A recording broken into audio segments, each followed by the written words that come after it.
My elder brother. My elder brother is 5 years older than I, but is only 3 classes ahead. He had started schooling about the same age as I had, but it seemed that he did not want to hurry in the matter of studies. He believed in putting a sound foundation for this edifice, and therefore spent 2 years instead of one in each class. My age is 9 years, he is 14.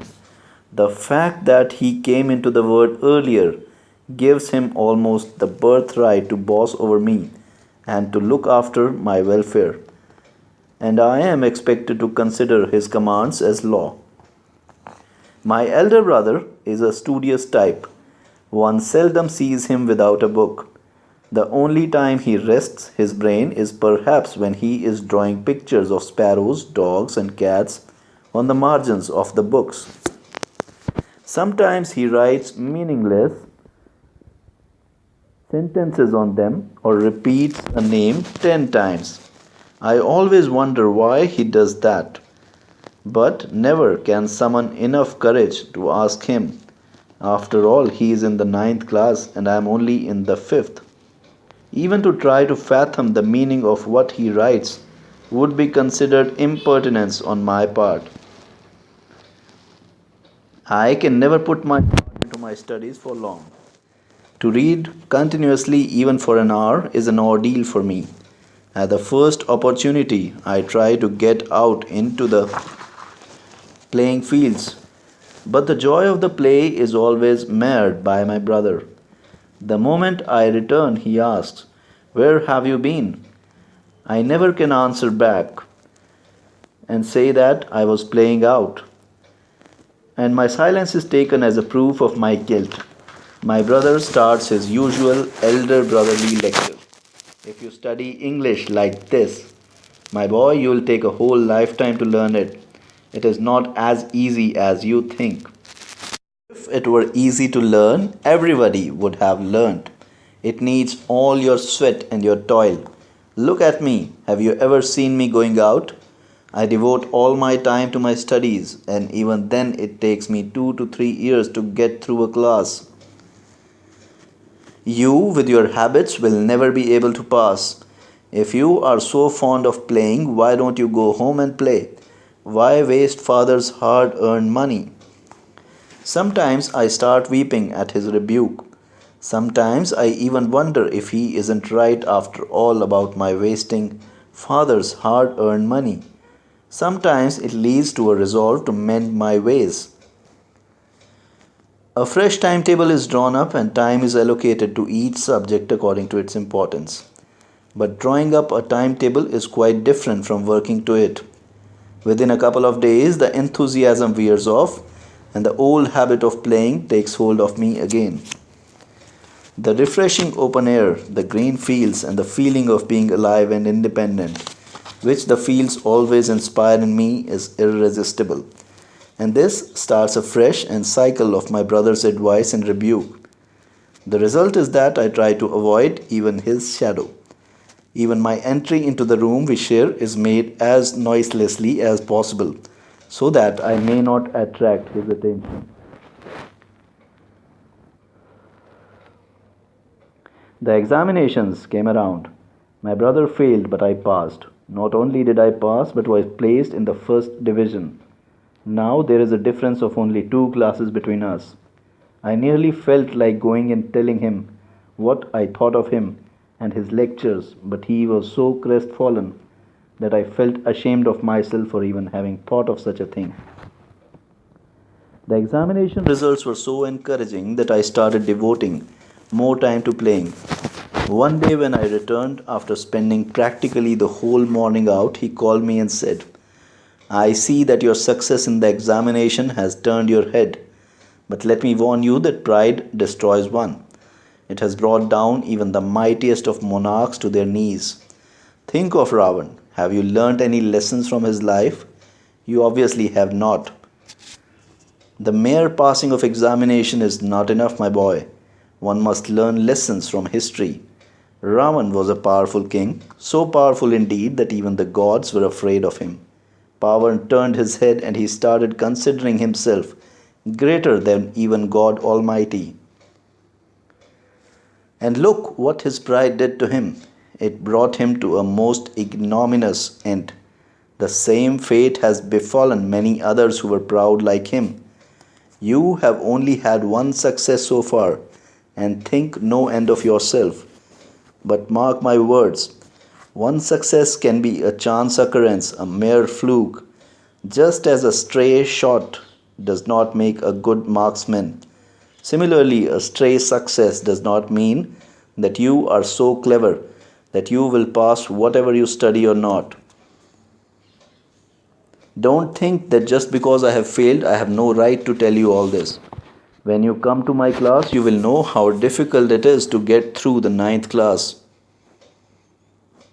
There is algebra to be learned, and geometry and English history. It is not easy even to remember the names of those English kings. There have been dozens of Henrys and scores of Williams. It is a regular rigmarole. There must be an acute shortage of names among these wretched people that they invented the square system of first, second, third, etc. to differentiate between their kings. It is no joke to remember what event took place in which Henry's reign, and the moment you write Henry the Eighth instead of Henry the Seventh, you can rest assured that you will not get even a single mark.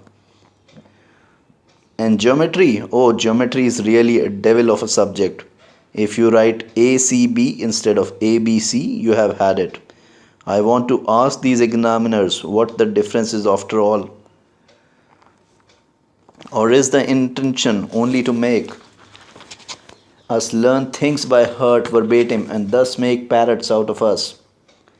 Take English composition. Some stupid examiner would ask for an essay on punctuality, which should not be less than 4 pages. 4 foolscap pages, mind you. Now, who doesn't know what that punctuality is a good thing?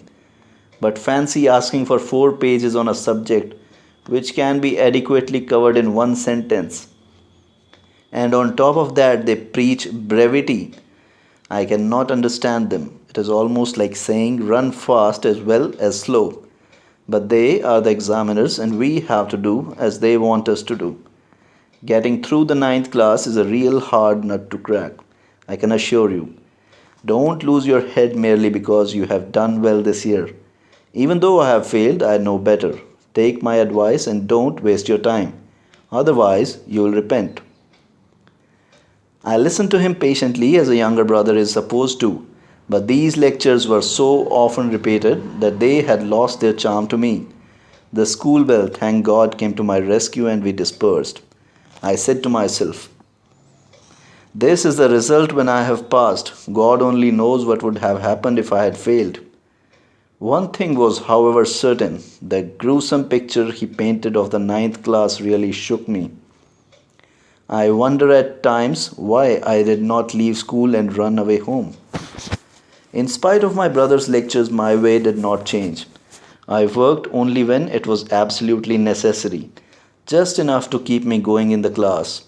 The rest of the time we spent in playing. The examination came round again. The previous year's luck held my hand. My brother failed again. And this time he had worked very hard indeed. Almost daily he used to study till 10 o'clock at night and get up at 4 in the morning.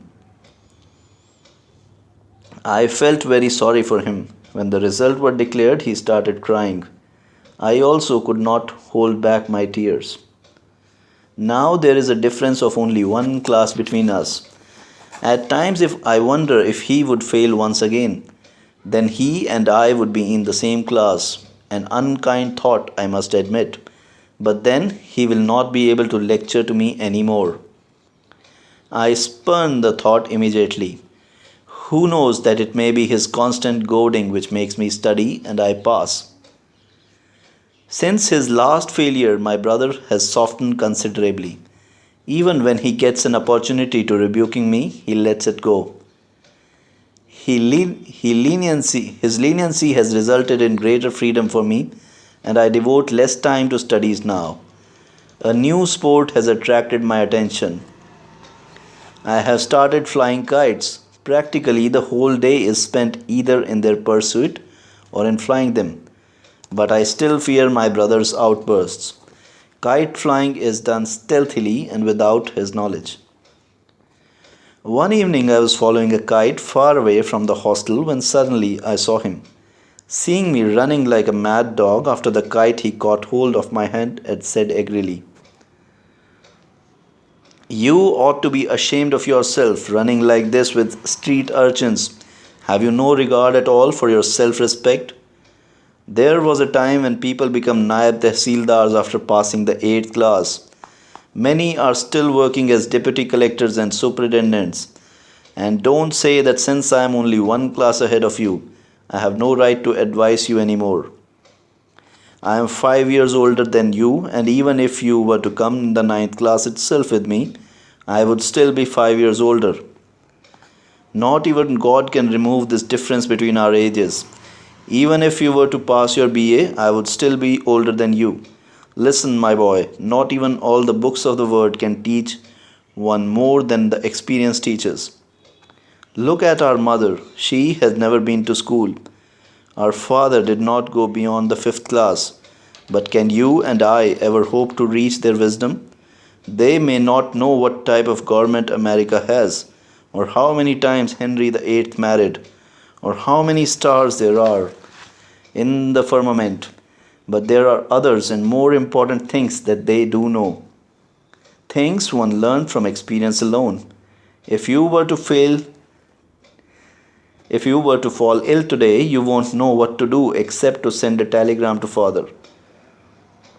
But would father in your place send a telegram to anyone? No, he would try to diagnose the disease or call a doctor. He would not lose his bearing as you and I would. Don't forget that father raised a family of 9 and spent a major portion of his life on half of what we spent in school today. I won't let you ruin your life like this. Forget that you are as educated as I am. I am your elder brother.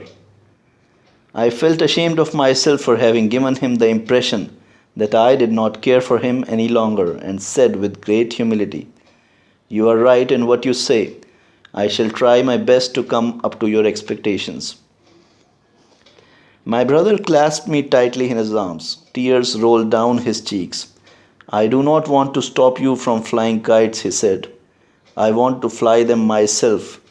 But if I do it myself, how will I be able to stop you from doing so? And if I don't, I shall be failing in my duty towards you." Just then a kite passed over our heads. It had a long string. My brother jumped, caught it, and ran towards the hostel. I followed him.